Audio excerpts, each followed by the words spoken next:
Good evening, everyone. Thank God it's Friday. The kids are crying and I feel like dying, but we've got another edition of the LA Cinema Quiz. Can you believe it's week number 10?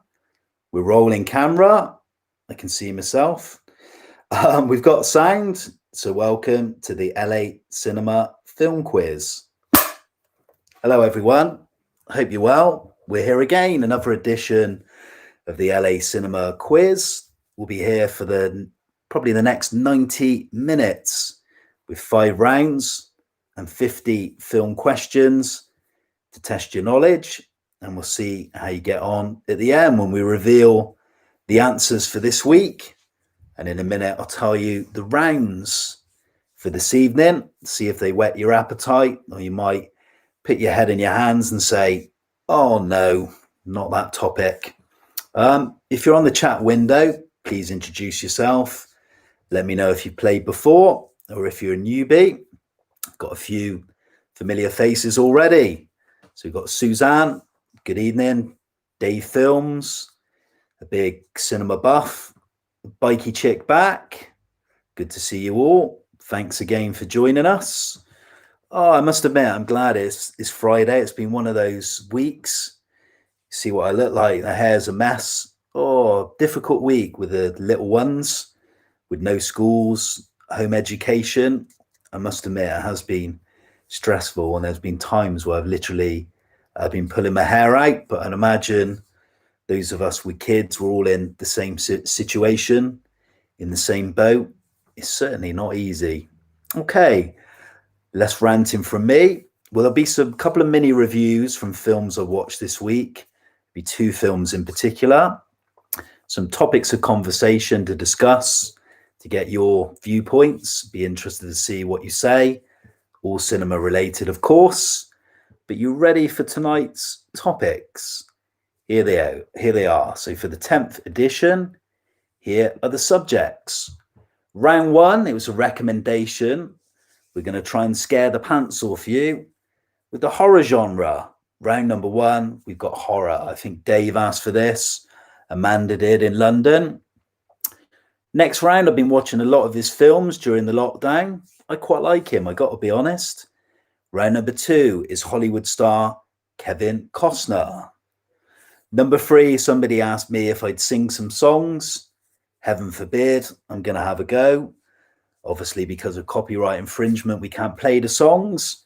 So we're going to do 80s film songs. Round number 3, try and put my best singing voice on.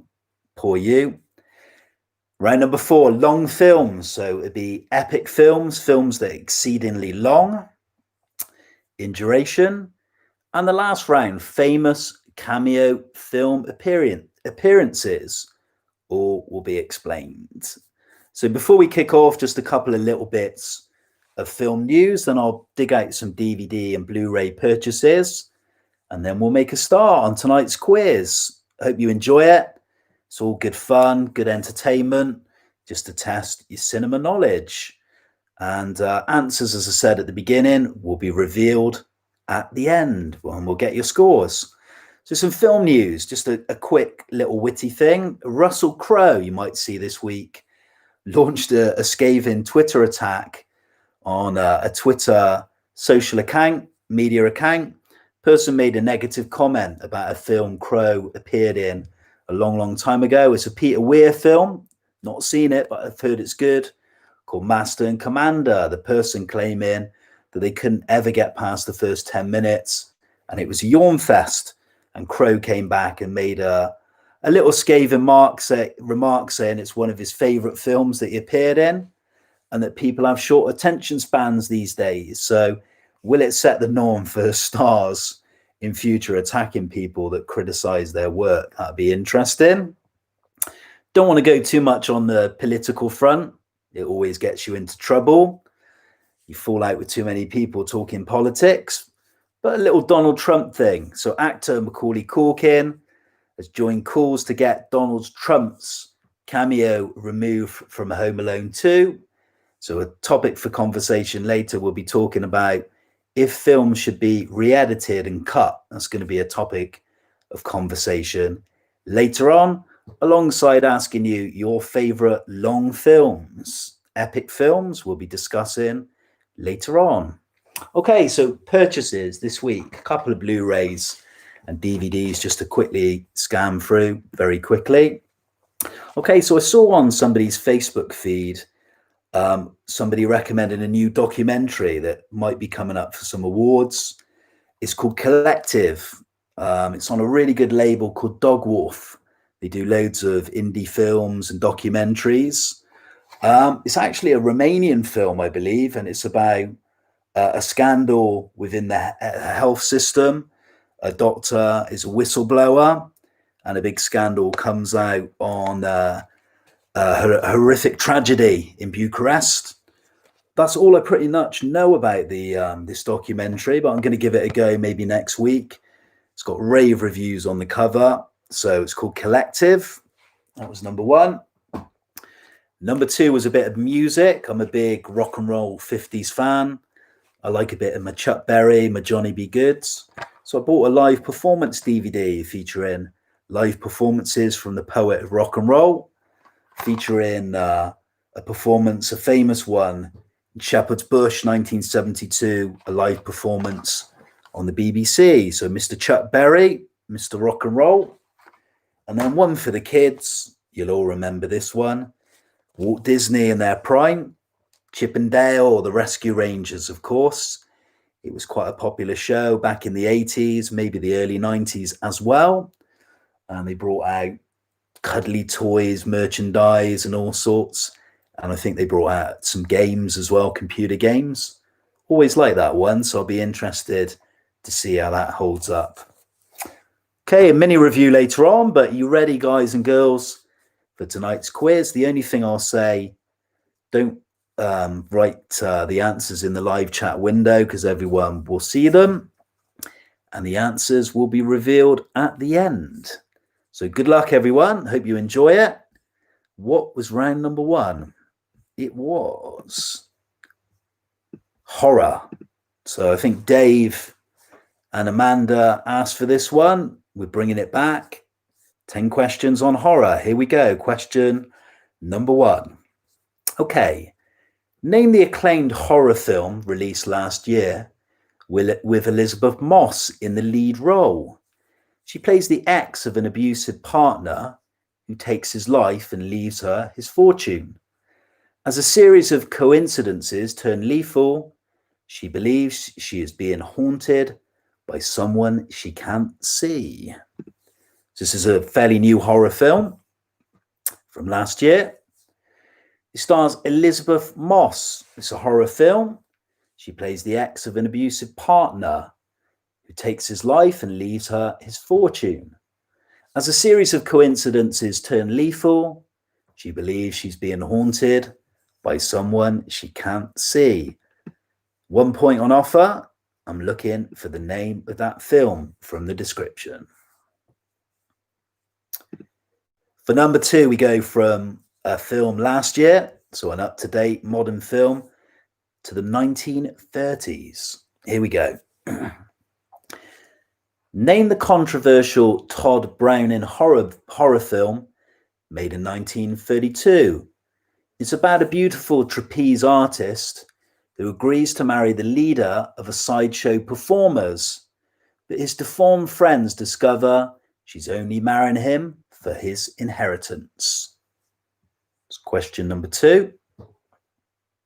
10 questions, of course, in this round. Two again. Name the controversial Todd Browning horror film made in 1932. It's about a beautiful trapeze artist who agrees to marry the leader of a sideshow performers, but his deformed friends discover she is only marrying him for his inheritance. Number three now, a famous horror character, but can you tell me the name, please? Okay, so name the sorry, I got this wrong. I'm looking for the actor's name. So name the actor born in 1882 in Hungary who plays Dracula in the famous 1931 film adaptation directed by Todd Browning. Apologies, I'm all over the place. Not even had a drink yet. So number 3, name the actor born in 1882 in Hungary who plays Dracula in the famous 1931 film adaptation directed by Todd Browning. So another film from Browning, 2 questions back to back. For question number 4, I'm looking for 2 answers for this one. So 2 points on offer. Here we go, the 1970s now. The 1973 horror Don't Look Now is based on a short story by which English novelist? For a bonus point, name the famous European city the film is set. So I'm looking for the author. The film's adapted from a book. And I'm also looking for the famous European city. Here's the question again. The 1973 horror film Don't Look Now is based on a short story by which English novelist? But for the bonus point, name the famous European city the film is set. Halfway through the round, we can move on to number 5 on horror films. The first round this week. Here we go. Director now. Name the Oscar-winning British filmmaker who directs the 2002 horror 28 Days Later, about an incurable virus which spreads across the UK. Sound familiar? Here we go. Number 5 again. Name the Oscar-winning British filmmaker who directs the 2002 horror 28 Days Later. It's about an incurable virus which spreads across the UK. That is number 5.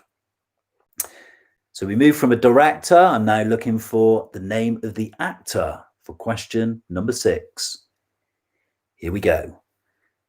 Name the actor who plays American diplomat Robert Thorne, who adopts a young boy who may be the devil's own son in The Omen. Classic horror film. Tell me the classic American Hollywood star. Number 6. Name the actor who plays American diplomat Robert Thorne, who adopts a young boy who may be the devil's own son in the film The Omen. Number 6, we move on to someone very much associated with the Nightmare on Elm Street horror franchise. Who is the director? Here we go. Name the director responsible for making all these horror films. First one's A Nightmare on Elm Street. Second one is Scream.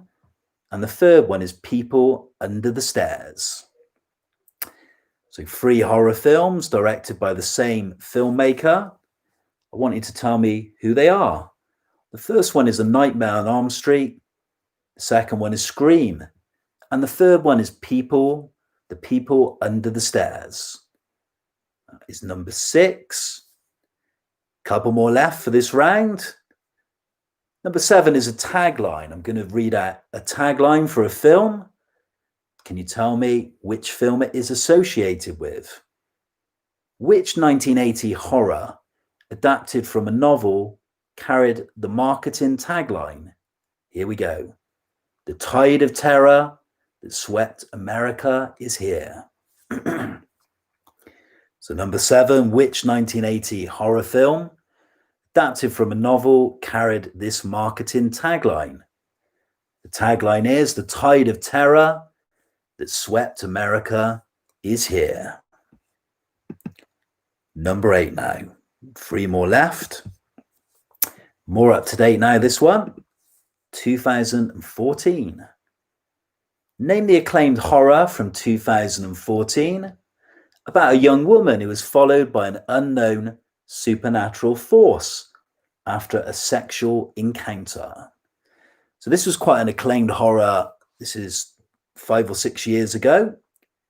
But name the horror from 2014 about a young woman who was followed by an unknown supernatural force after a sexual encounter. Love People Under the Stairs, Shirley saying, I don't think I've ever seen it. I think I caught a little bit of it one night on a late night TV channel. Number 9 now. Name the American filmmaker responsible for directing this slate of horror movies. They are The Thing, The Fog, and Halloween. I know Dave Films is going to get this one straight away. He's even met the guy. Here we go again. He met him in Bristol, backstage, I think, at a venue. But name the American director responsible for directing this slate of horror movies. They are The Thing, The Fog, and Halloween. And lastly, number 10, the final question of the round. Thumbs up from Dave. Name this film from the synopsis. Name the 1980 horror movie starring George C. Scott and directed by Peter Maddock.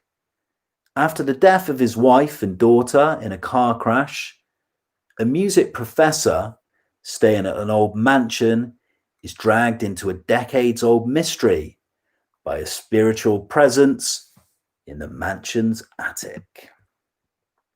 Watched it not so long ago, actually, during the lockdown. It's a good film. But can you tell me the 1980 horror film? Stars Oscar winner George C. Scott, and it's directed by Peter Maddock.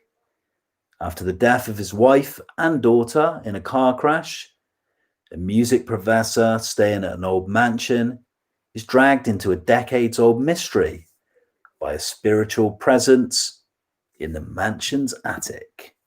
What is the film? Okay, it's all 10. I'm just going to have a sip of my water. Round 1's done. If you need any repeating, let me know.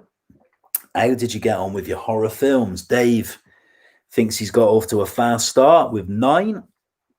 I got a feeling he might have struggled with question 10. I might be wrong.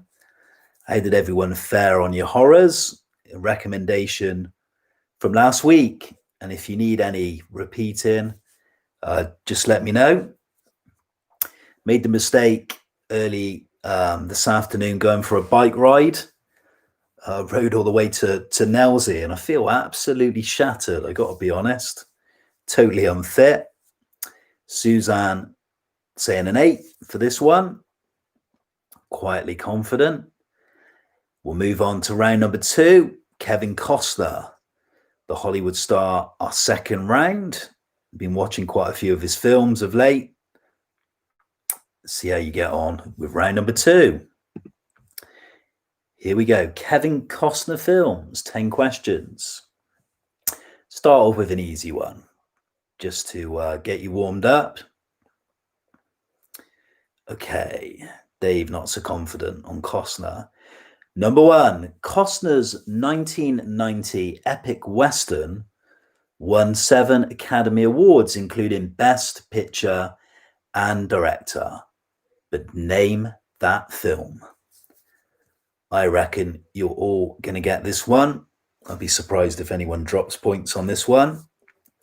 Number 1, Costner Behind the Camera. Costner's 1990 epic Western won 7 Academy Awards, including Best Picture and Director. But name that film. Who's anyone having a drink tonight? I'm having a nice glass of wine. A glass of Vouvray, which is rather nice, quite fruity.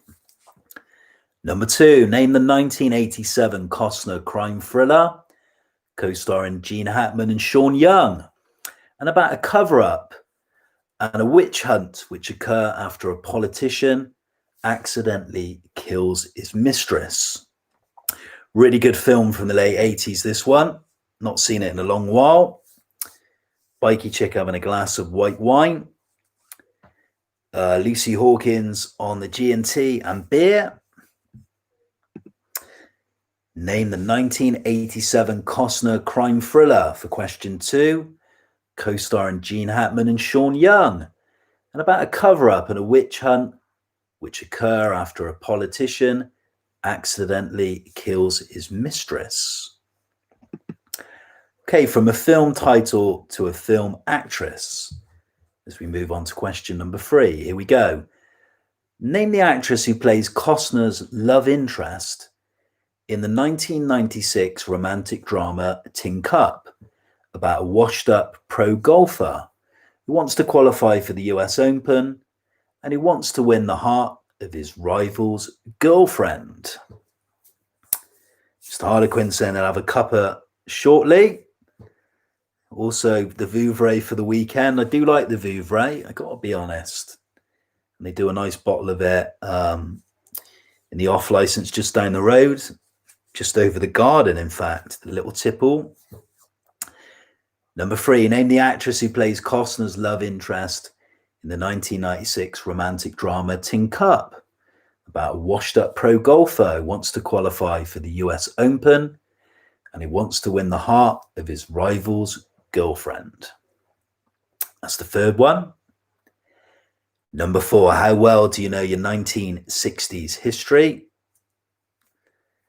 The historical drama 13 Days is set in October 1962, and the Kennedy administration struggled to deal with which real-life crisis which threatened a nuclear war.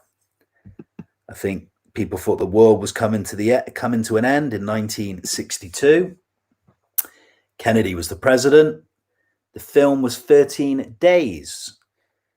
It's the Kennedy administration struggled to deal with which real-life crisis which threatened nuclear war. Good to see John Ross back. Hope you're well. Number 5 now. 2 points on offer for this one. Here we go. Name the 2 films Costner made back-to-back in 1988 and 1989 and centering around the sport of baseball. So 2 titles, both set around the sport of baseball. Watched these 2 in the lockdown and spoke about them on previous editions of the quiz. But here we go. Name the 2 films Costner made back-to-back in 1988 and 89 and centering around the sport of baseball. Number 6 now. We move to the mid-1990s, a film I remember seeing when it opened at cinemas. Here we go. Name the 1995 Costner movie set in a futuristic world where the polar ice caps have melted and Earth is almost entirely submerged. A muted mariner fights starvation and outlaws and reluctantly helps a woman and a young girl trying to find dry land. So I'm looking for the title for this one. Yeah, not a problem. I can repeat number 1 at the end, not a problem. Number 6 again. I want you to name the 1995 Costner film set in a futuristic world where the polar ice caps have melted and Earth is almost entirely submerged. He plays a muted mariner, he fights starvation and outlaws, and reluctantly helps a woman and a young girl trying to find dry land. But tell me the name of this film. Still on Costner, as we move to number 7, I'm looking for the actress's name. Name Costner's late female co-star in The Bodyguard. He plays an R&B singer who was protected by a former Secret Service agent, who she falls in love with, of course. Wouldn't we all? Costner plays the Secret Service agent. So here's 7 again. Name Costner's late female co-star in The Bodyguard, who plays an R&B singer who was protected by a former Secret Service agent. A big film in the early 90s and a massive hit, a number 1 hit for the female performer. That is the question. 3 more left. Here we go. Up-to-date film now. Name Costner's latest movie, which he co-stars alongside Diane Lane. The film is about a retired sheriff and his wife who set out to find their missing grandson. This was a film I spoke about a couple of weeks ago. It's a good film. A little recommendation of mine. But name Costner's latest movie. where he co-stars alongside Diane Lane. The film is about a retired sheriff and his wife who set out to find their missing grandson. 9 now, an unusual question. This is a film that Costner was deleted from the final edit. Here we go. Costner's scenes were deleted from which 1983 comedy drama about a group of 7 former college friends who gather for a weekend reunion after the funeral of one of their friends? The film stars Tom Berenger, Glenn Close, Jeff Goldblum, William Hurt, and Kevin Kline. So 9 repeated. Costner's scenes were deleted from which 1983 comedy drama about a group of 7 former college friends who gather for a weekend reunion after the funeral of one of their friends? The film stars Tom Berenger, Glenn Close, Jeff Goldblum, William Hurt, and Kevin Kline. Always liked Kevin Kline. I thought he was pretty good.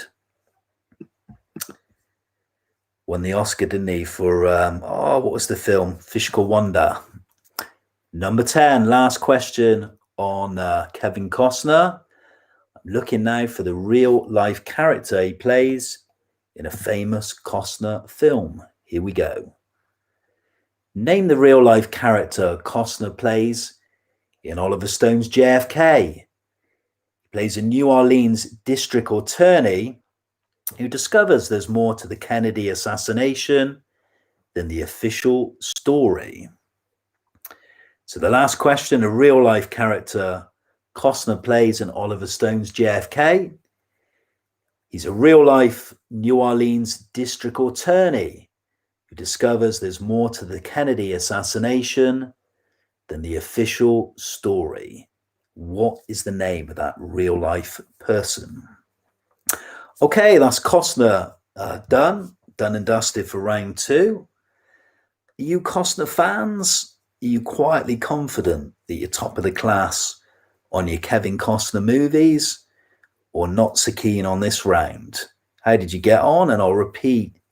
Number 1, Dave says, I think I might have got 5, maybe a 4. We'll find out later. And I'll repeat number 1. Number 9, repeated. Yeah. Costner's scene, this was question 9. Costner's scenes were deleted from which 1983 comedy drama about a group of 7 former college friends who gather for a weekend reunion after the funeral of one of their friends? The film stars Tom Berenger, Glenn Close, Jeff Goldblum, William Hurt, and Kevin Kline. Bikey Chick's confident with a 10. Lucy a 7. And Bikey Chick saying she quite likes the old man Kev. He's still looking pretty good. I'll give him credit. He was a good looking guy. Question number 1 repeated. This was, I think, for Shirley. Costner's 1990 epic Western won 7 Academy Awards, including Best Picture and Director. But name that film. Nice and simple one. Amanda thinks she's got 10 out of 11. That's Mr. Harlequin. Would be a good score.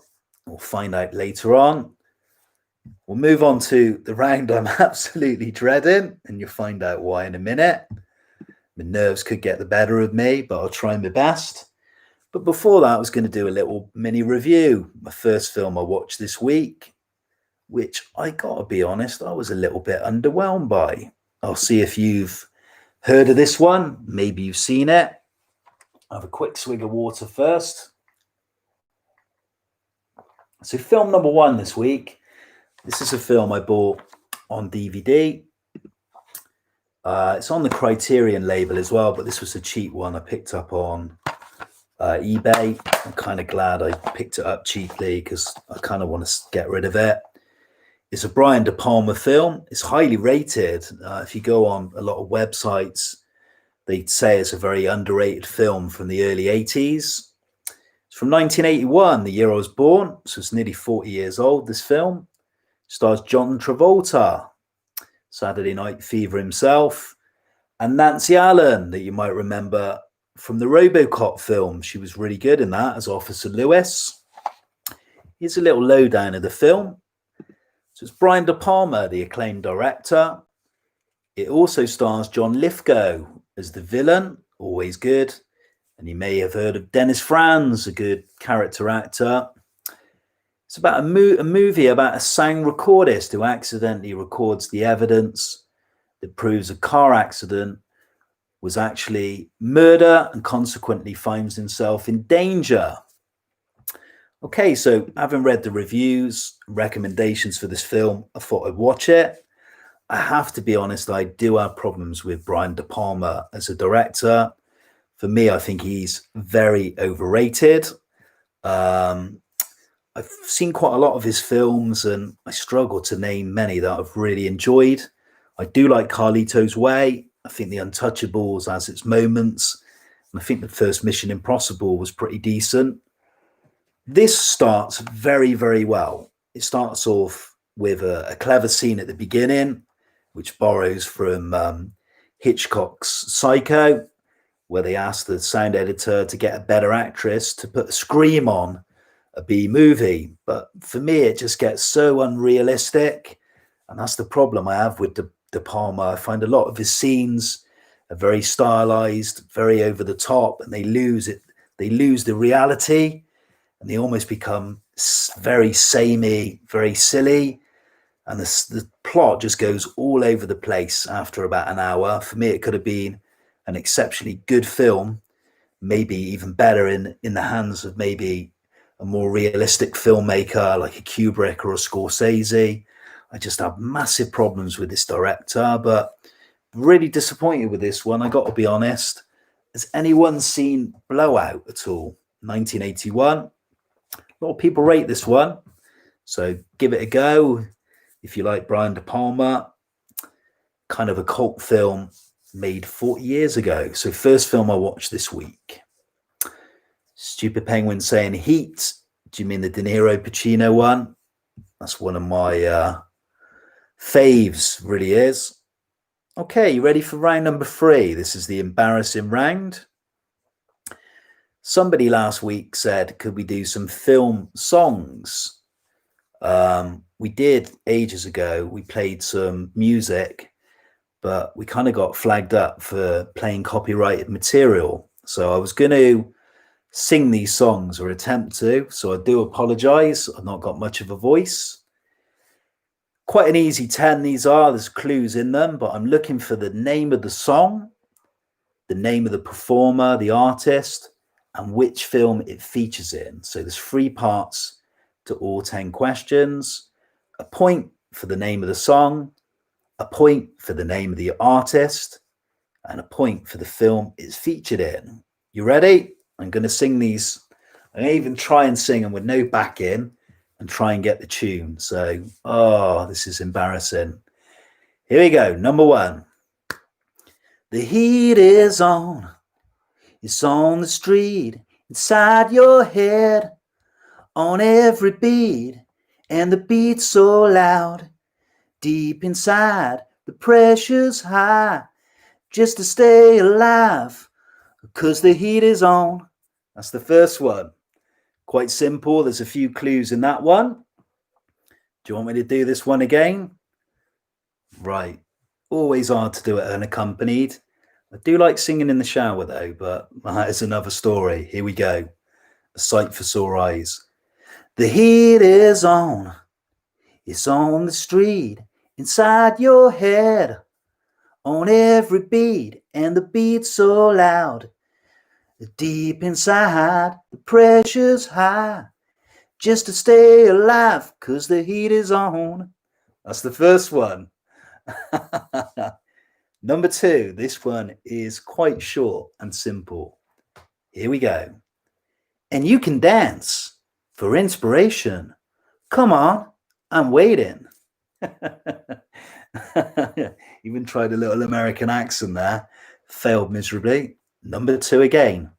And you can dance for inspiration. Come on, I'm waiting. Number 2. Number 3. Now, this is quite a tricky one to sing for me. Okay, here we go. When it feels like the world is on your shoulders and all the madness has got you going crazy, it's time to get up, step out into the street where all the action is right at your feet. That is blooming hard to sing. Quite wordy as well. Here we go. Number 3 again. I need a sip of water. Need a bassist, need a drummer, need a guitarist. When it feels like the world is on your shoulders and all of the madness has got you going crazy, it's time to get out, step out into the street where all the action is right here at your feet. Felt like singing the chorus there. So point for the name of the song, the name of the group or the artist, and the film it features in, all from the 1980s. Yeah, lighters in the air, yeah. Light me on fire, I think, with this voice. Here we go. Number 4. No more timing. Each tear that falls from my eyes, I'm not hiding the remedy to cure this old heart of mine. Then the chorus. Trying to do it as the tune, like the tune. Number 4 again. Heaven forbid. No more timing. Each tear that falls from my eyes, I'm not hiding the remedy to cure this old heart of mine. Felt like singing the next bit. Number 5 by one of my heroes. Here we go. I've nothing much to offer. There's nothing much to take. I'm an absolute beginner, and I'm absolutely sane. That's quite hard to sing, that bit as well. Number 5 again. Poor you. I expect everybody be tuning off now. No viewers left. I've nothing much to offer. There's nothing much to take. I'm an absolute beginner, and I'm absolutely sane. So a point for the song, point for the artist, and a point for the film. Number 6, dead easy. Here we go. Meeting you with a view to a kill, face to face in secret places, feel the chill. 6 again. Meeting you with a view to a kill, face to face in secret places, feel the chill. Need a bit of synth on that. Dave, you're just being too nice. Number 7. It should be easier.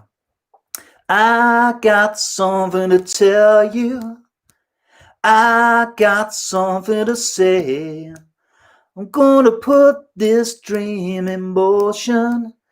Never let nothing stand in my way. Backing singers. Harmonies. Number 7 again. I got something to tell you. I got something to say. I'm gonna put this dream in motion. Never let nothing stand in my way. That's it. Number 7. Number 8. Okay. I think I did this one at a karaoke. Heaven forbid. Looking in your eyes, I see a paradise. This world that I found is too good to be true. Standing here beside you, want so much to give you. This love in my heart that I'm feeling for you. Can't sing high. Number 8 again. Looking in your eyes, see a paradise. This world that I found is too good to be true. Standing here beside you, want so much to give you. This love in my heart that I'm feeling for you. Ooh. Number 9, 1980s, another song. Been working so hard, I'm punching my card. 8 hours for what? Oh, tell me what I got. I got this feeling that time's just holding me down. That's a bit easier for my voice. Number 9 again, looking for the name of the song, the artist, and the film. Here we go again. You ready? One last time. Been working so hard, I'm punching my card. 8 hours for what? I'll tell you what I got. I got this feeling that time's just holding me down. That's it. Number 9. And the final one, thank heavens. Probably have a croaky voice in the morning. This might be the hardest one, but it's a good song. If you want me, you can find me left of center off of the strip. In the outskirts, in the fringes, in the corner, out of the grip. And that's the final one. One last time. If you want me, you can find me left of center off of the strip. In the outskirts, in the fringes, in the corner, out of the grip. It's hard. I feel like carrying on singing them. Okay, that's all 10. Hopefully none of you want any of those repeating. And then imagine you don't know what any of them are. You don't recognize any of the tunes. How did you get on with your 1980s film songs? I think some of the films are harder than the actual songs and the artists. Yeah, you did well. You're just being too nice. It was difficult. The one in particular, the long one, was really hard. As we move into round number 4, which is actually long films, epic films, films with a long running duration. So long, longer than War and Peace. Well done, James. It's all a bit of fun. I kind of thank heavens I didn't drink too much wine because I would have been slurring. Okay. Here we go. Number 4, round 4, long films, 10 questions. Here we go. And then we'll have a little mini review. Number 1, I'm looking for Stanley Kubrick. Who's he? One of my favorites. An historical epic from 1975 about an Irish rogue who wins the heart of a rich widow and assumes her dead husband's aristocratic position. So this is a film I raved over during the lockdown.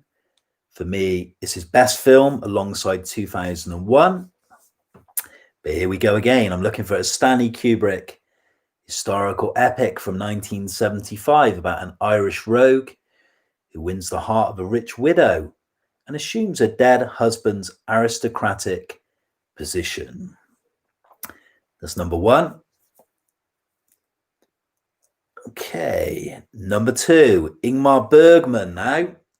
Swedish director. I'm looking for Ingmar Bergman's 1982 3-hour drama about 2 young Swedish children who experience the many comedies and tragedy of their family, the Ekdals. So this is an Ingmar Bergman film from 1982, as people rave over this film. I've never seen it. It's a 3-hour drama about 2 young Swedish children who experience the many comedies and tragedies of their family, the Ekdals. But I want you to just tell me the name of the film. Number 3 now, we move on to, again, the 80s, not a year later, 1983, a science fiction epic. It's the story of the original Mercury 7 astronauts and their macho approach to the space program. I'm just looking for the title of that film. So number 3, a 1983 science fiction epic, the story of the original Mercury 7 astronauts and their macho approach to the space program. It's number 3. Number 4, we move from sci-fi to a documentary. So I'm looking for Claude Lasman's 9-hour documentary recounting the story of the Holocaust through interviews with witnesses, perpetrators, and its survivors. It's rated as one of the most compelling documentary films of all time, and it's 9 hours long, would you believe? So for question 4, looking for the title of the film, it's a Claude Lasman's 9-hour documentary recounting the story of the Holocaust through interviews with witnesses, perpetrators, and its survivors. It's on my shelf somewhere in the background. You won't be able to see it. It's on the end somewhere. I've never watched this film. I need to dig it out and see it for myself. Number 5, I'm looking for an Oscar-winning epic now. The Best Picture winner from 1983. Looking at the life of a lawyer who became the famed leader of the Indian revolt against British rule for his philosophy of non-violent protest. Famous film, I guess it's a British movie. A Best Picture winner from 1983. Looking at the life of a lawyer who became the famed leader of the Indian revolt against British rule through his philosophy of non-violent protest. But what is the film? We turn the clock back now from the 80s to the 1960s, and a very good film, but quite a hard question. Here we go. 1961 Stanley Kramer movie with a star-studded cast set in 1948 in an American court where a group of Nazis are put on trial for war crimes. The clue is that the Nazis put on trial, obviously a real life event. So number 6 again, it's a 1961 Stanley Kramer movie with a star-studded cast set in 1948 in an American court where a group of Nazis are put on trial for war crimes. I'm looking for the name of that 1961 film. Okay, so we go from Hollywood cinema now to Russian cinema. So see what you like with your Russian films. Not an Eisenstein one, but someone else. Here we go. Russian filmmaker Andrei Tarkovsky's 1966 epic about the lifetimes and afflictions of the 15th century Russian iconographer. So a filmmaker I've raved about during the lockdown. One of my favorites, made some tremendous films, Andrei Tarkovsky. But I'm looking for his 1966 epic about the lifetimes and afflictions of the 15th century Russian iconographer. But name that film. Number 8 now, a couple more left in the round.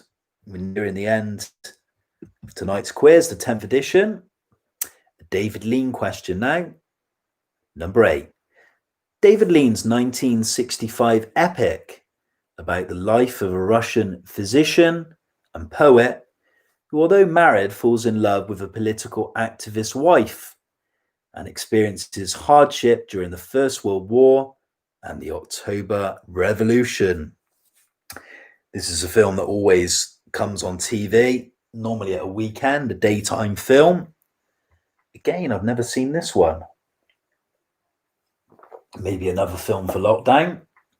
But here's question 8, repeated for you all. David Lean's 1965 epic about the life of a Russian physician and poet who, although married, falls in love with a political activist wife and experiences hardship during the First World War and the October Revolution. That's number 8. 2 more to go. Round 4, long films.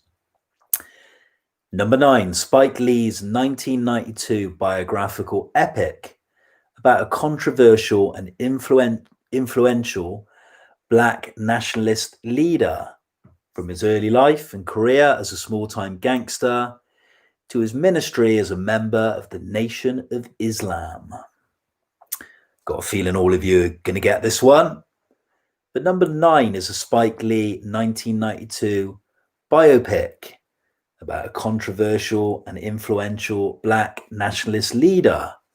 It's about his early life and career as a small-time gangster to his ministry as a member of the Nation of Islam. It's number 9. And a final one, number 10. I'll be talking about this film later on. A 1984 crime epic following a former Prohibition Jewish gangster who returns to the Lower East Side of Manhattan over 30 years, where he confronts the ghost of his past in Sergio Leone's final film. And what a beautiful film it is, a stunning film. Tremendous music, the cinematography is perfect, and some great performances. But for number 10, I'm looking for a 1984 crime epic, Sergio Leone's final film, set during Prohibition. It's about a former Jewish gangster who returns to the Lower East Side of Manhattan over 30 years, where he confronts the ghosts of his past. What is that film? About 4 hours long. Tremendous film. We'll be chatting about it later. So that's the 10 for long films. Any of you guys and girls need any shouting out again? How do you think you scored on this? Are you up on your long films?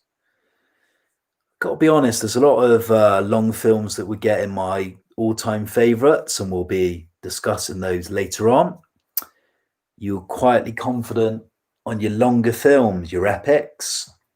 Been so many.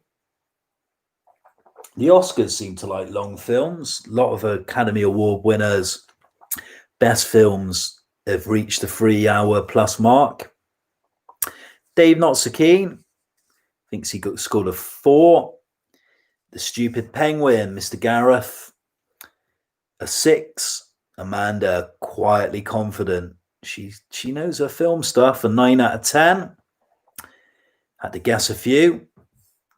Okay, so before we move on to the final round of tonight, the 5th and penultimate round, I was going to do another quick mini review.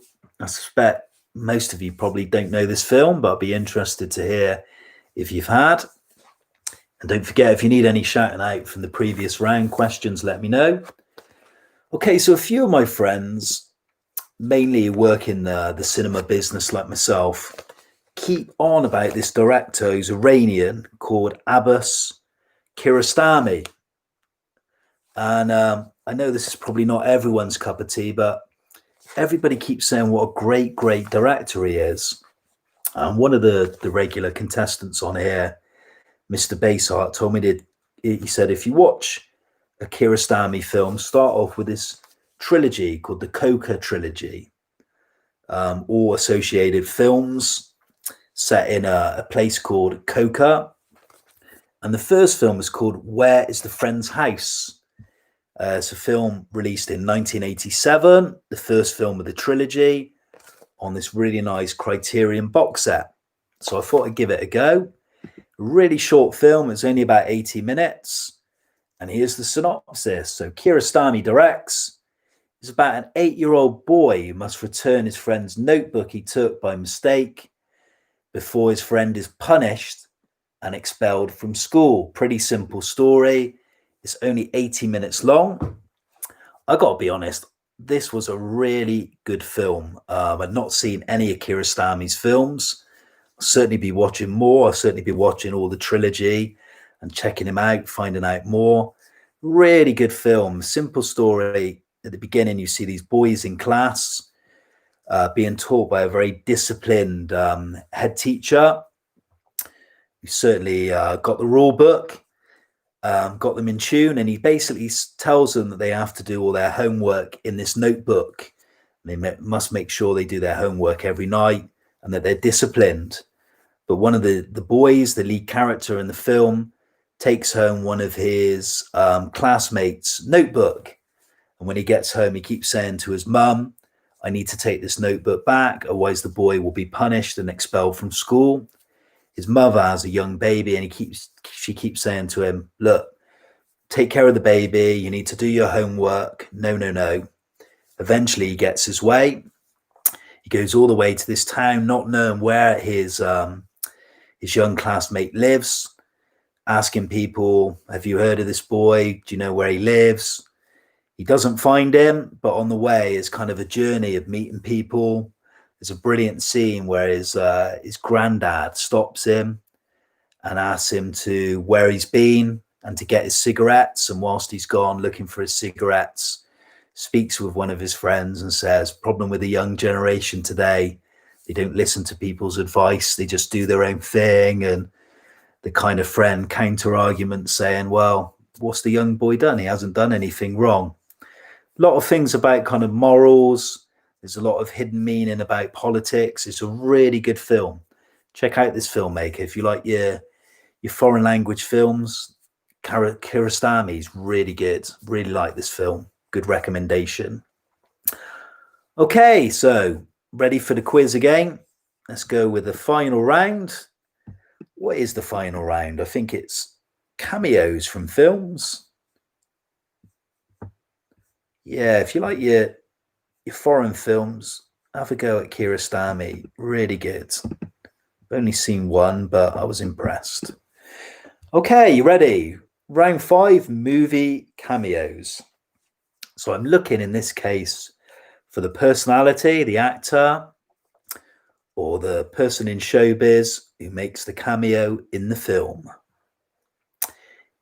Here we go. Number 1. Name the Oscar-winning actor who has a small cameo in Pulp Fiction.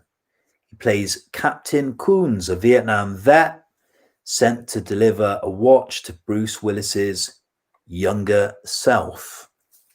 So I'm looking for the actor's name. I think I'm out of breath after the singing and the bike ride earlier on. So number 1, I'm looking for the name of the actor. So I'm looking for the Oscar-winning actor who has a small cameo in Pulp Fiction. He plays Captain Coons, a Vietnam War vet sent to deliver a watch to Bruce Willis's younger self. That's number 1. Number 2, name the Hollywood star who was disguised in a bold cap and heavy prosthetics to play sleazy studio executive Les Grossman in the 2008 comedy Tropic Thunder. So again, I'm looking for the actor's name.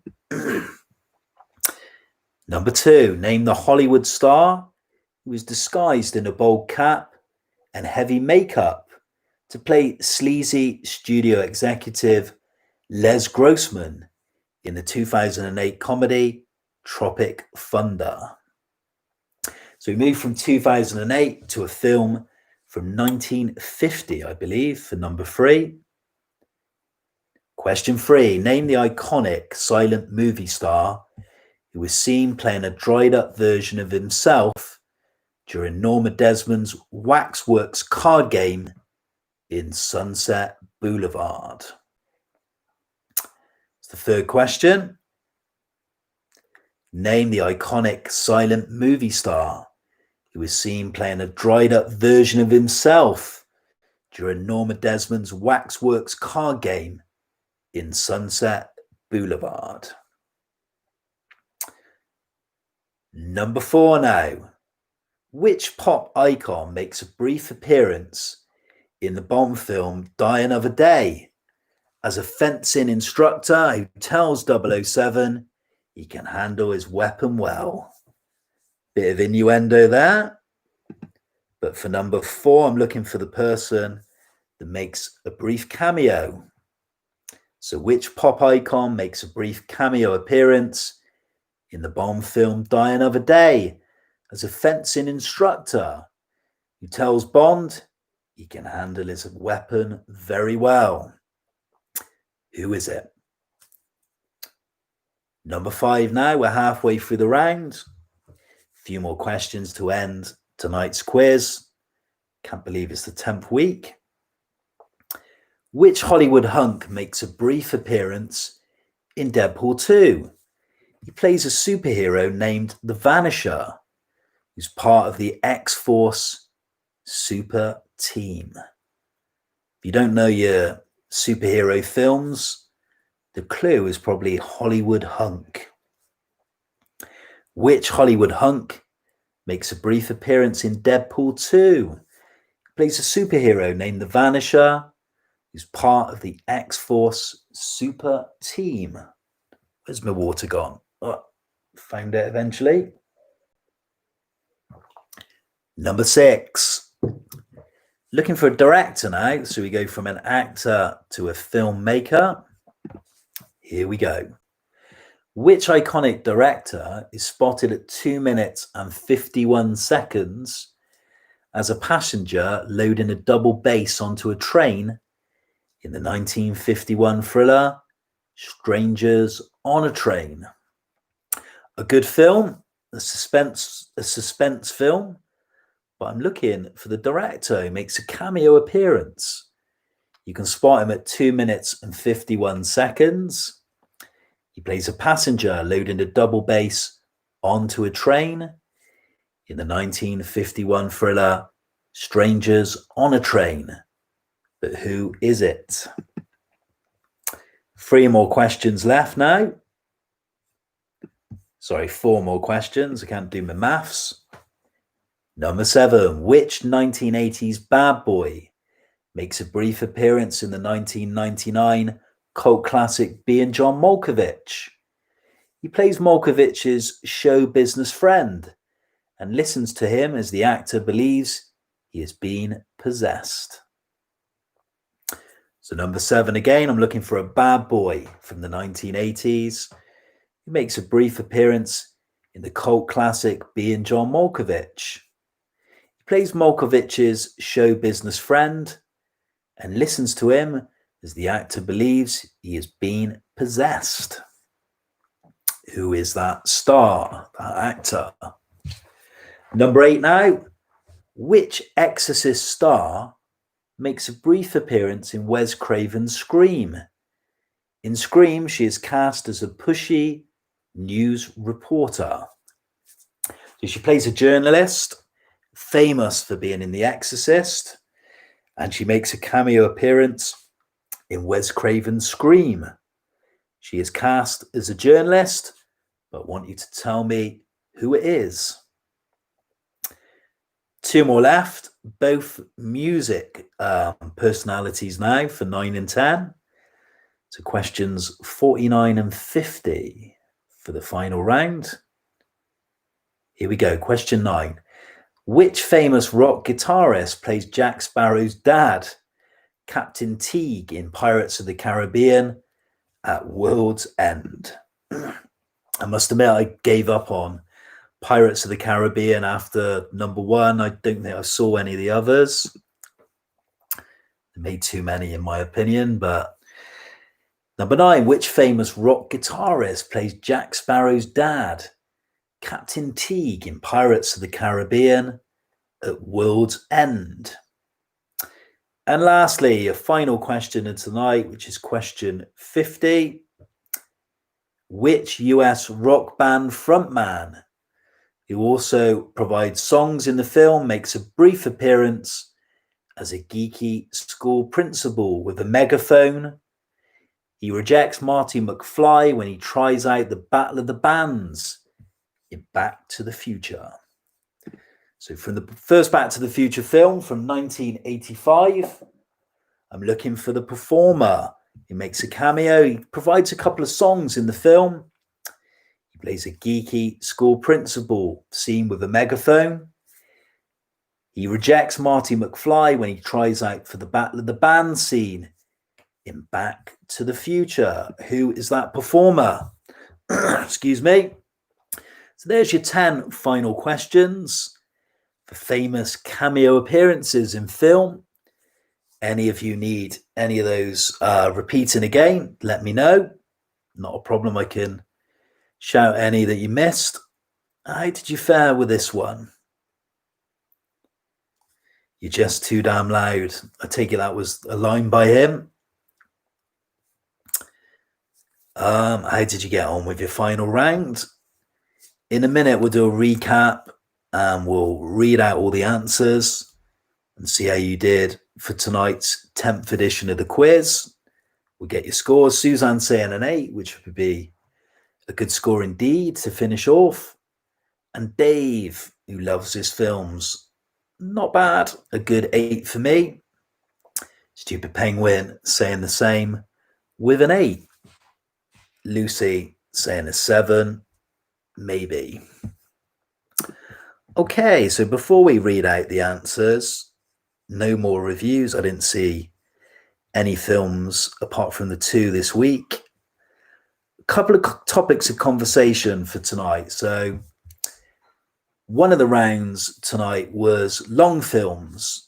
For me, a lot of films, most films you go to see at the cinema these days are 2 hours plus. I think a lot of the films are too long personally and could do with a lot of cutting down.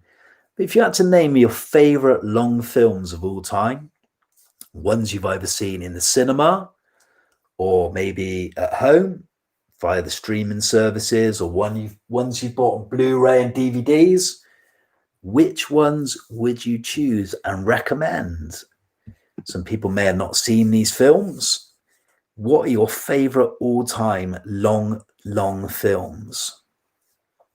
Stupid Penguin saying Kubrick's 2001 A Space Odyssey, which I think runs at about 2.5 hours. I would put that as one of my all-time favorite films. Mind-blowing to see on the big screen. Incredible feat of work by probably one of the greatest filmmakers of all time, American filmmakers. What other films would people choose? Long films. 2 I would put on my all-time favorite list would be The Godfather and Godfather Part 2. 2 slightly longer, at 3.25 hours. Mr. Harlequin saying Final Cut of Apocalypse Now. That is a stunning piece of work. Talking about that film earlier on with someone. Again, I saw that, a re-release of that last year on the big screen. Incredible cinema experience. Legends of the Fall. God, that's a film from the 90s. Wasn't that Brad Pitt, Anthony Hopkins and Julia Ormond? I like The Irishman, which obviously was that last year or the year before? I think last year. Running at 3.5 hours. Redux, Apocalypse Now Redux. Yeah, that is a long cut of the film. What other ones? I like a Bertolucci film that runs in 6 hours, 5-6 hours, called 1900, set during the Italian, set in Italy at the time under, I think, Mussolini's rule. Schindler's List, of course, Spielberg's masterwork. It was again a Best Picture winner. The Godfather. A couple I picked up, I was going to show you. I thought this was stunning film, I got to be honest. Okay, it's a silent film, but I thought it was an incredible cinema piece of work. Anyone ever seen Napoleon? If you love your cinema, that is an incredible film. Runs at about 6 hours. Considering it was made in the 1920s, it is kind of so far ahead of its time. It's incredible. It needs to be seen on the big screen. Underground, a Yugoslavian film, watched in 2 sittings. I wouldn't mind checking that out. Not ever seen that one or know about it. I'll look into that one. Dr. Zhivago, which that comes up as a question tonight. and Return of the King, The Lord of the Rings. Of course, they're all long. The other one, giving away the answers now, but that probably is my favorite long film of all time. Once Upon a Time in America with De Niro, James Woods, Elizabeth McGovern. That's a fantastic film. If you've not seen that one, a very flawed film, but love it. And the next question I was going to ask, we've had a lot. Green Mile, yeah. Stephen King novel, wasn't it? Cold Mountain. Shawshank Redemption's quite a long film. Pulp Fiction's quite a long film. Lawrence of Arabia, yeah. Yeah, indeed. That's a 3-hour one. The Deer Hunter. So many. Gone with the Wind. The other one I was going to mention is I mentioned that Macaulay Culkin was trying to get Donald Trump's cameo scene removed from Home Alone 2. There's been other films where scenes have been removed for certain reasons, for legal reasons. I think Gary Glitter appears in the Spice Girls movie, and because of his criminal activities and being prosecuted, he was cut out of the film. What are your views about cutting films? We also talked about censorship and films being cut by the BBFC. Do you think films should be cut and edited? More so in the light of kind of political things, people being erased from films because of their political beliefs or crimes they've committed. A good example would be that Jimmy Savile, any Top of the Pops performances won't be reshown by the BBC with Savile as a presenter. Is it kind of changing the course of history, kind of pretending something didn't happen when it did? What are your views on it? Dave saying Heat, that is a tremendous long film. Yeah, check out this Underground. A lot of Tarkovsky's films are long. Solaris, really good one. Yeah, what is your thoughts on films being re-edited or cut for certain reasons to get them passed through the censors, or because somebody in them, they want to cut them out the scene for a specific reason because of their political views, or because they've been in trouble with the law? People like Bill Cosby. Should we erase the past? Is that a dangerous thing to do? Censor history? Be interested to hear any of your views if you've got any. I'd imagine we'll have a mix of opinions. We wouldn't all agree. Bikey Chick saying it's a difficult one. I must admit, I think the Donald Trump thing, cutting him out of the film, for me, I think it's ridiculous. I got to be honest. I just don't get why you cut out a very brief scene. Yeah, Woody Allen, Roman Polanski, they're difficult cases. I actually worked at a cinema where a guest complained that we had pictures in the director's hall of those two directors and they should be removed. They weren't removed, but it's a tricky one. They've certainly never been committed in a court of law for their alleged crimes. So innocent until proven guilty, I guess. No film shouldn't be cut, says Dave. I am my own censor and I choose what I want to watch. What's the point of cutting it? Does your nut in? Yeah, I agree with you there. I got to be honest. Seems a bit over the top, saying Bikey Chick. Heard that Johnny Depp's been dropped from Fantastic Beasts. Yeah, he's been replaced. Can't think of the actor's name. Yeah, that's an interesting point that John made. Phil Spector died recently. It was very anonymous for somebody who was, whatever you think of it, very prolific producer, obviously convicted of murder, first-degree murder, but a prolific man in music. Mixed so many albums, didn't he? Including the Beatles, Let It Be.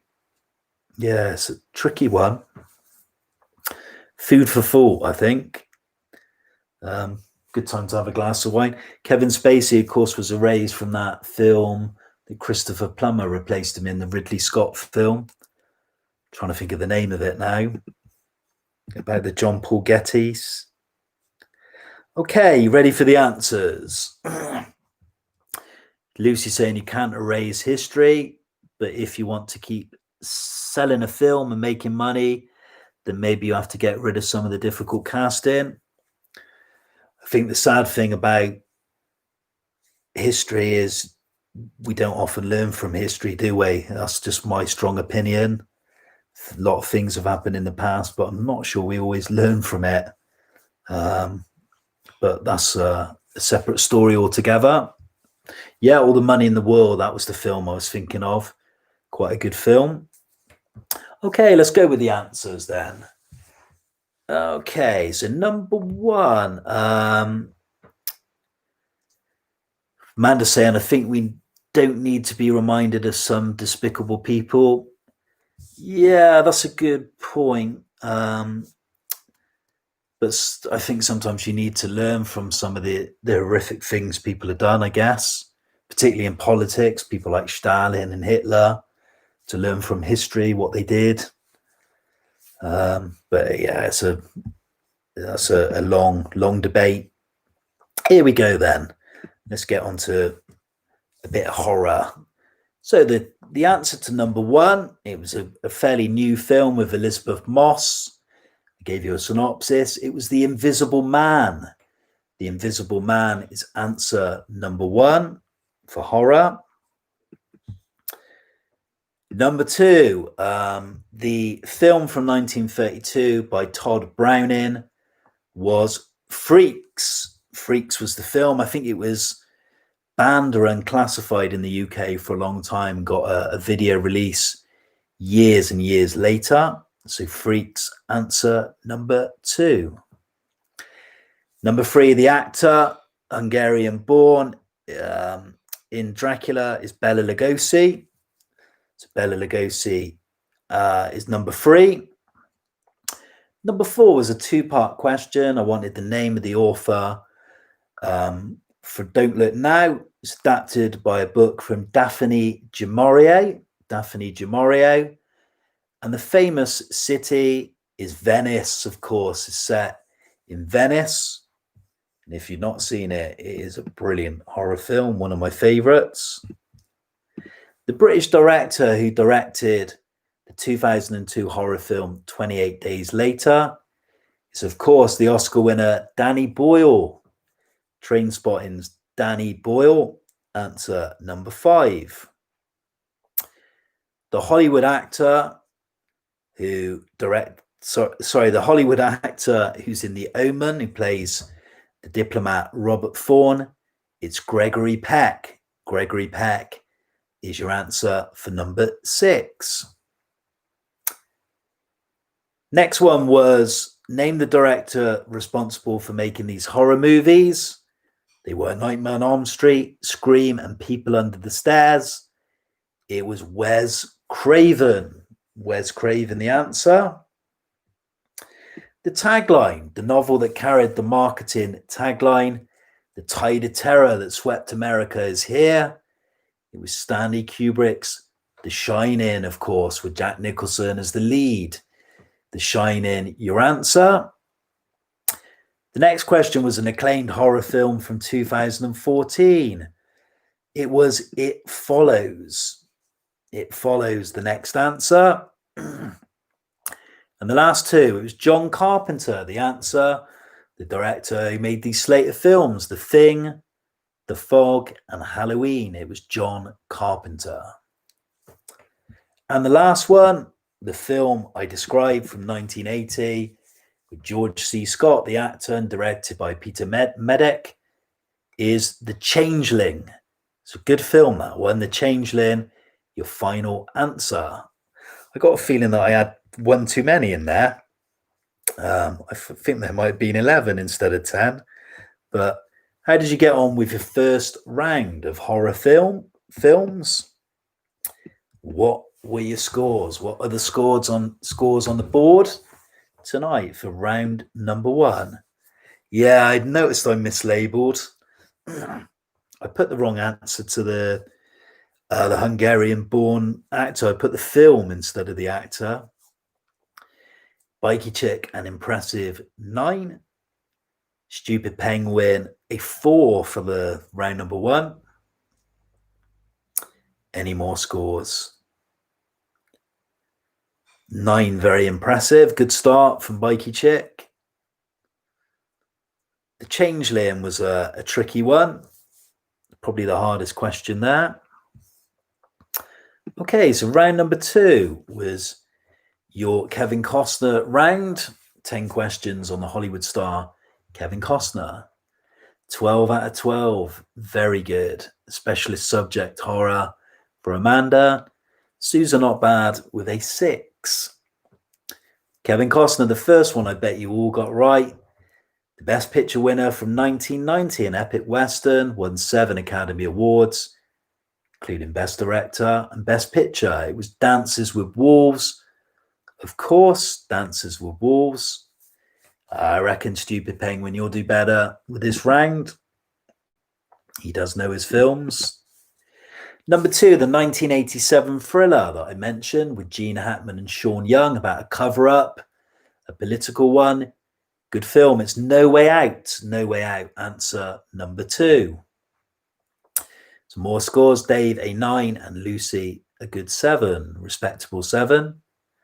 Number 3, the actress in Tin Cup, his co-star, is Rennie Russo. Rennie Russo. Answer number 3. Whatever happened to her? She was quite a big star in the 90s. Number 4, it's the Cuban Missile Crisis. It's set in the film 13 Days during the Kennedy presidency in October of 1962. So the answer I was looking for is the Cuba or Cuban Missile Crisis. Number 5 was 2 points on offer, 2 answers. 2 back-to-back films from 1988 and 89, centering around the sport of baseball. The first one was Bull Durham. I watched that last week and gave it a thumbs up. And second one, another good film, The Field of Dreams. Bull Durham, 1 point. Field of Dreams, your 2nd point.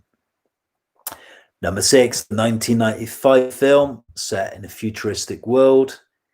It was Waterworld.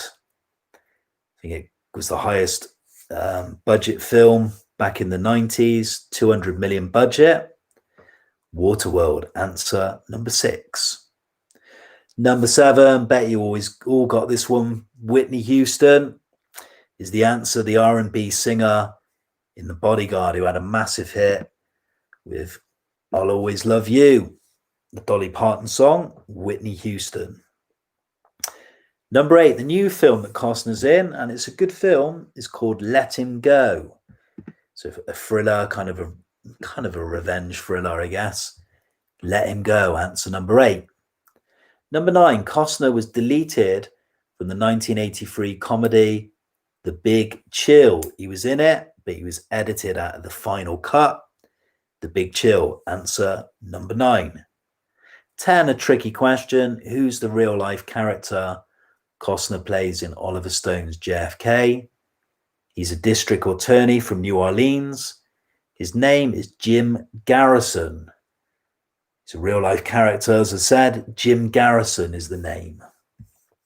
That's your 10 on Kevin Costner. That was the second round tonight, the specialist subject. How did you all get on with Costner films? Been watching a lot during the lockdown. I quite like Costner. I think he's a pretty good star, in all honesty.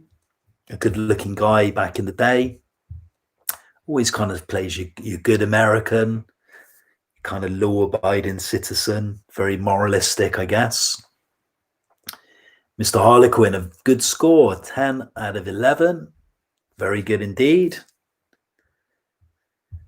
Mikey Chick, just one more with 11. Very good. Suzanne, a good score, got a 10. The Stupid Penguin matches his score in the first round with a 4. And Dave, not bad. He said he'd struggle at this one. 5's not bad at all. Pretty much half the questions. Right, so we move on to that dreaded round. Need I say more? Bow my head in shame. Get on the vino. 1980s film songs. You don't want me to do these again, do you? Sing these again? Please, no. So it's 10 questions, 3 points on offer for each one. The first one was name the song title, the name of the song, the artist, the performer, of course, and the film it was featured in. A little bit trickier. Number 1. Go on, I'll sing and then. It was the heat is on the street, inside your head, on every beat, and the beat's so loud, deep inside, the pressure's high, just to stay alive, 'cause the heat is on. The clue is in there. It's in the first line. The heat is on is the song title. The artist is Glenn Frey, who was in The Eagles, and the film is Beverly Hills Cop. So the heat is on, 1 point. Glenn Frey, your second point. Beverly Hills Cop, your third point. Good performer, Glenn Frey. Brilliant voice, good musician. Number 2 was, and you can dance for inspiration. Come on down, I'm waiting. And it's get into the groove. So Into the Groove is the song. It's, of course, the Queen of Pop, Madonna.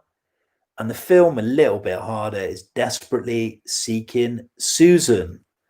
Who was a co-star in that? I can see her now. Rosanna Arquette, wasn't it? So Into the Groove, Madonna, Desperately Seeking Susan. And a good song, in fairness. Number 3 was When It Feels Like the World Is on Your Shoulders and all the madness has got you going crazy.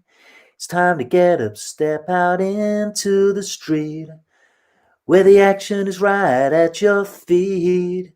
Feel the rhythm of the night. So it's Rhythm of the Night. I didn't know this is DeBarge.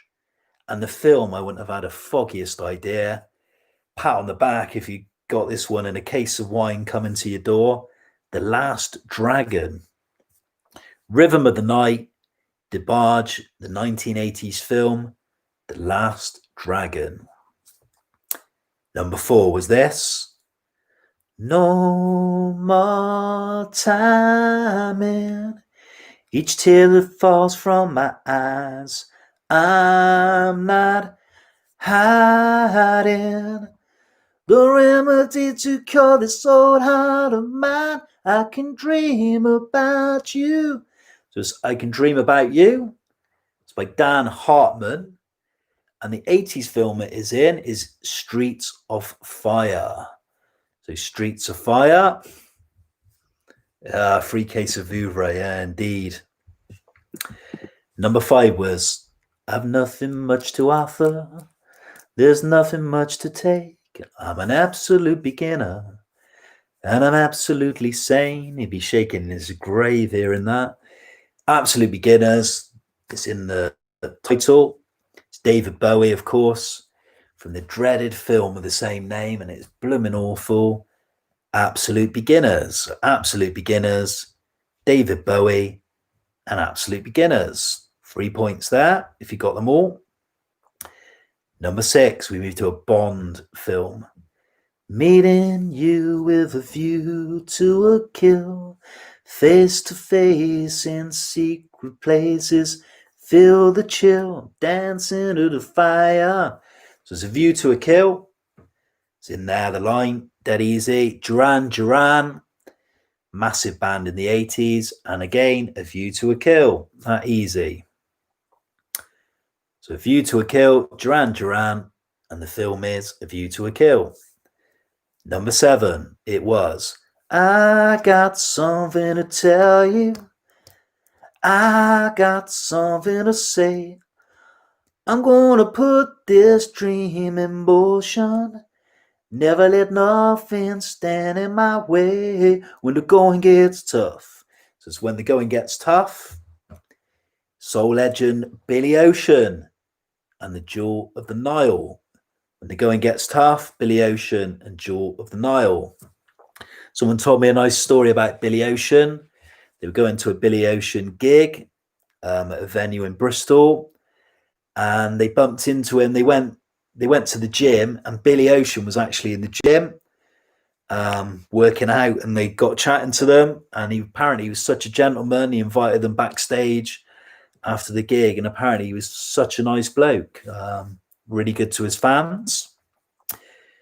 Number 8, okay. Looking in your eyes, I see a paradise. This world that I found is too good to be true. Oh no, standing here beside you, want so much to give you, the love in my heart that I'm feeling for you. Can't sing that at all. Too high. Nothing's Gonna Stop Us Now by Starship, and it's from the film Mannequin.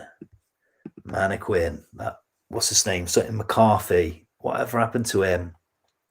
It is a good song, in fairness. Number 9. Been working so hard, I'm punching my card. 8 hours for what? Oh, tell me what I got. I got this feeling that time's just holding me down. Footloose, Kenny Loggins, of course. And same answer again is from the film with Kevin Bacon, Footloose. Did anyone get number 10? So number 9 was Footloose, Kenny Loggins, Footloose. This one, a bit more trickier. It's, if you want me, you can find me left of center off of the strip, in the outskirts and in the fringes, in the corner out of the grip. It's Left to Center is the name of the song. It's by the songwriter Suzanne Vega. I always liked her, thought she was good. And Pretty in Pink is the film. So Left to Center, Suzanne Vega, Pretty in Pink. How did you all get on with this round? Kevin Bacon round. Yeah, we did do a Kevin Bacon round a couple of months back. Yeah, we did. I can't remember who recommended it now. How did everyone get on with their 1980s film songs? We got some good scores. Didn't think they were too hard. The singing was shocking. We could always do it again. 24 is good. Stupid Penguin 9. I can't believe.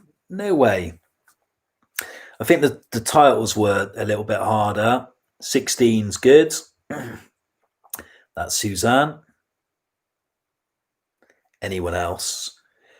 We'll move on to round 4. 21's excellent, Dave. Well done. Long films was round number 4. It's a Stanley Kubrick historical epic from 75 about an Irish rogue. It's a beautiful film. It's Barry Lyndon, running at 3 hours, but it flies by. Barry Lyndon, answer number 1 for round 4. 28 is very impressive. Amanda answers, and I just post the scores. Yeah, good setup there. Number 2, the Ingmar Bergman film is Fanny and Alexander, running at 3 hours from 1982. So Fanny and Alexander. Number 3, the sci-fi film from 1983 is The Right Stuff. That's a good film. I haven't seen that for donkeys. The Right Stuff. Anyone get 4, the 9-hour Holocaust documentary? It's Shoah. Shoah, which I got on my shelf behind me, just like that. So Shoah, answer number 4. It's supposed to be a phenomenal piece of work. Gandhi is answer number 5, the Best Picture winner, 1983. I bet most of you got that one. Gandhi.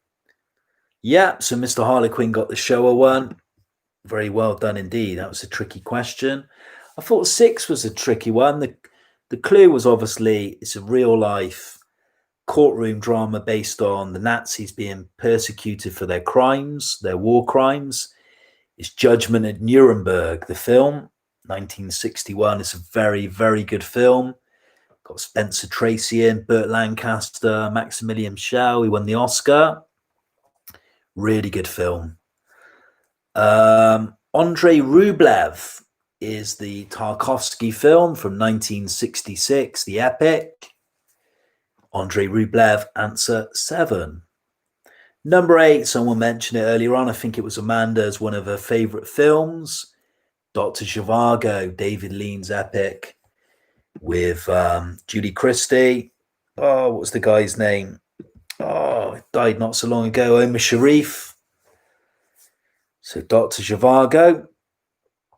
Number 9, the Spike Lee 1992 film was Malcolm X. Malcolm X. Spike Lee, the director, still making films today, of course. And the one I mentioned earlier on, one of my favourites, answer 10, was this one, Sergio Leone's 1984 gangster epic. Robert De Niro is the lead. Stunning film. Once Upon a Time in America is your answer number 10.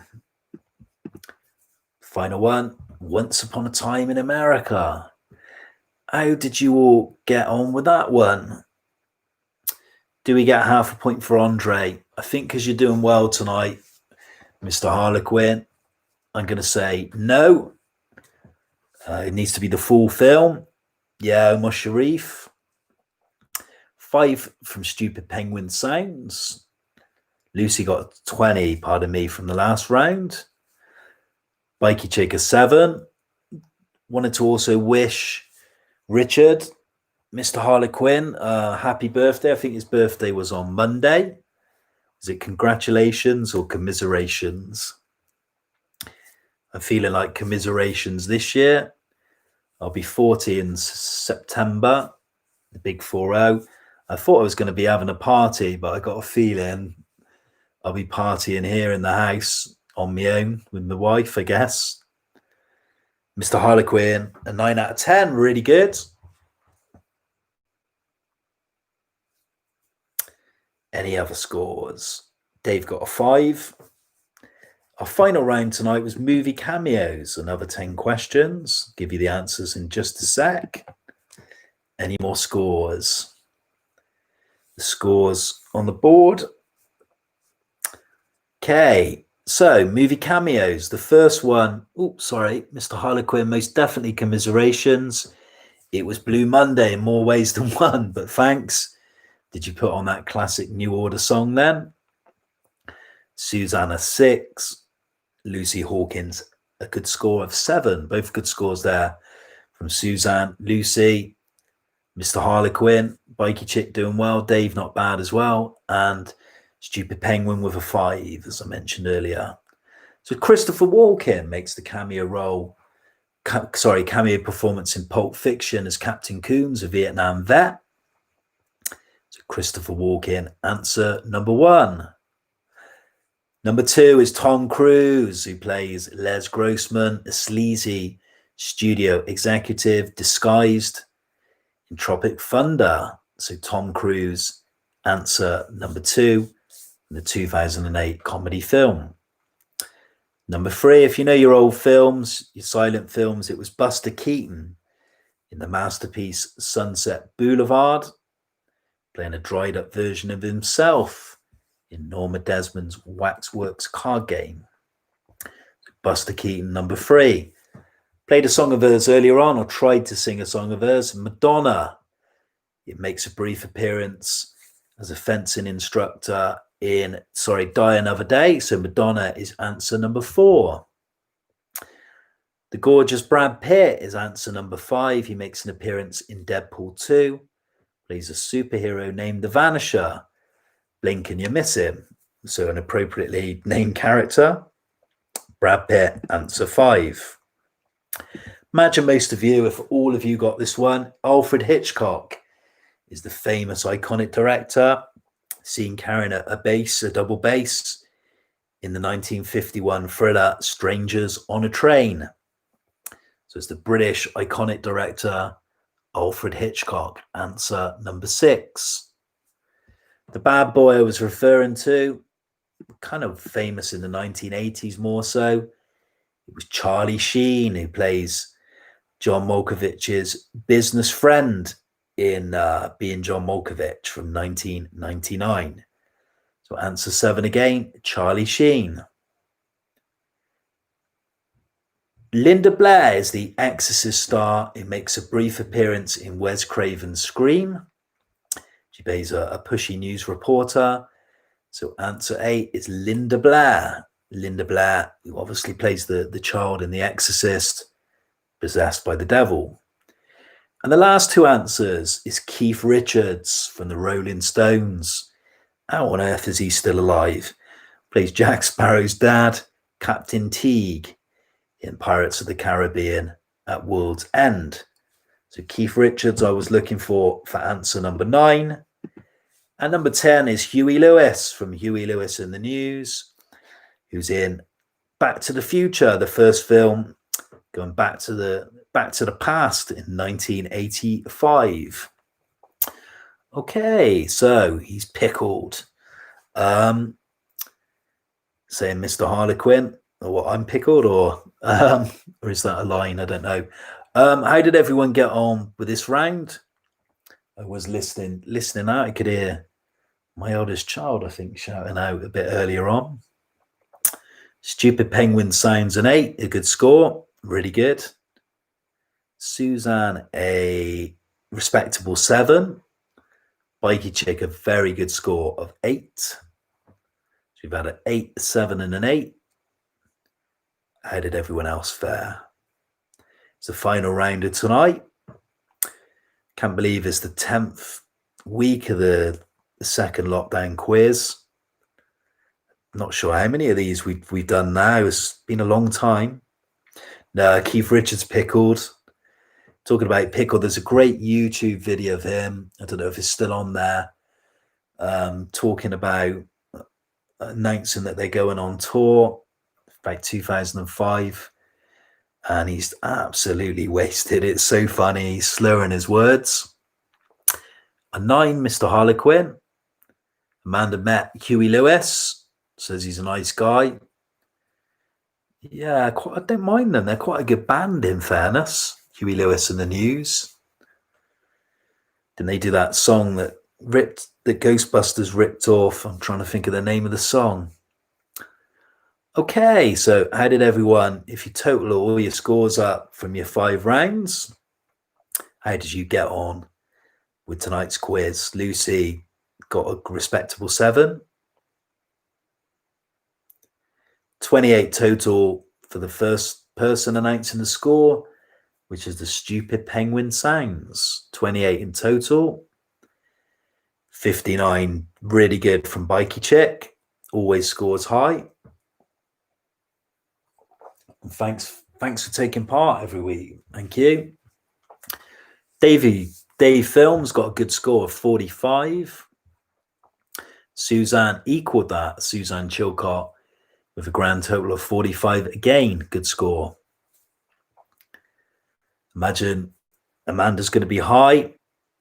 Mr. Harlequin. 49's good. Not bad at all. Lucy Hawkins, well done. Really good score. Okay, so we can be back next week if you want us to. Be the 11th edition, 11th week during lockdown. 68 is excellent. Well done. Really good score. Would you like me to come back next week with another quiz for Friday at the same time, 8:30? You all up for that, or how you feeling? Could have a bit of a break. It's entirely up to you, guys and girls. Thanks a lot. More singing. Yeah, you don't want to hear my own songs. I got 50 of them. Yeah, so if we do come back next Friday, not a problem at all. Any suggestions? Would you like a theme for next week instead? Or any specific rounds? Or do you want me to do something different? Any suggestions would be greatly appreciated. Don't want to break unless you do. No, I'm happy to do next week. Not a problem at all. I'm still furloughed from work. Cinemas are still closed, of course. James, can you do film years on the next one? Yeah. Kevin Bacon, yeah. Okay. Kevin Bacon, yeah. Spoof movies, yeah, that's quite a good one. More singing. Yeah, I don't mind making a fool of myself. If I knew the guitar better, I'd get the guitar out, but I can only play basic chords. I'll leave the guitar playing to Dave. If Dave could come around the house, if we were allowed to, I'd get him to do the guitar, but shame. Maybe another time. Okay, well, we'll finish up for this week. The 10th edition of the quiz. Thanks for taking part. Most importantly, I hope you enjoyed it. It's all just good fun.